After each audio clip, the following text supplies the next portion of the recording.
നമ്മൾ ബാലി വന്നിട്ട് വ്യത്യസ്തമായിട്ട് കണ്ട കുറച്ച് സാധനങ്ങളിൽ ഒരു സംഭവമാണ് ഇത്. നമ്മുടെ തായ്ലൻഡിലും മലേഷ്യയിലും വിയറ്റ്നാമിലൊക്കെ കിട്ടുന്ന നമ്മളുടെ ചിക്കൻ്റെയും ഫിഷിൻ്റെയൊക്കെ ഡംപ്ലിംഗ് ബോൾസൊക്കെ കാണാം. പക്ഷേ ഇവിടെ അതിൽ നിന്നും കുറച്ച് വ്യത്യസ്തമാണ്.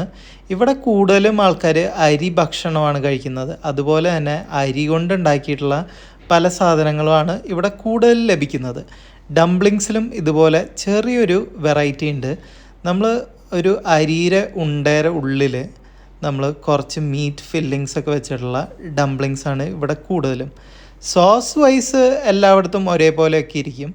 അത് കഴിഞ്ഞ് അതും കഴിച്ച് നടക്കുമ്പോഴാണ് നമ്മൾ ഇന്ന് വുമൻസ് ഡേ സ്പെഷ്യൽ ആയതുകൊണ്ട് കുറച്ച് 3 വിദേശികളായിട്ടുള്ള വുമൻ ഇവിടെ ബാലി വന്ന് സെറ്റിലായവർ ഒരു ചെറിയ ബാൻഡ് തുടങ്ങിയ ആ ബാൻഡിൻ്റെ പാട്ടും കാര്യങ്ങളൊക്കെ കേട്ട് അങ്ങനെ നടന്നു.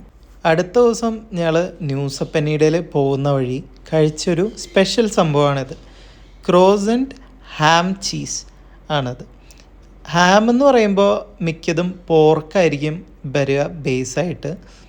നമ്മുടെ സാധാ ക്രോസൻറ്റ് തന്നെ ഉള്ളിൽ പല നമ്മളുടെ നാട്ടിൽ കൂടുതലും സ്വീറ്റ് ഫില്ലിങ്സും കാര്യങ്ങളൊക്കെ ആയിരിക്കും. അതിന് പകരമായിട്ട് ഇവിടെ മീറ്റും കാര്യങ്ങളൊക്കെ വെച്ചിട്ടുള്ള ഒരു ഫില്ലിംഗ് ആയിട്ടുള്ളതാണ് ക്രോസൻറ്റ് ഹാം ചീസ്.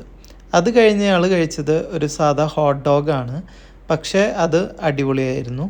അങ്ങനെ ഞങ്ങൾ സനൂർ പോർട്ടിൽ നമ്മളുടെ ന്യൂസപ്പനീഡയിലേക്കുള്ള ബോട്ടും വെയിറ്റ് ചെയ്തിട്ടുള്ള ഇരിപ്പാണ്.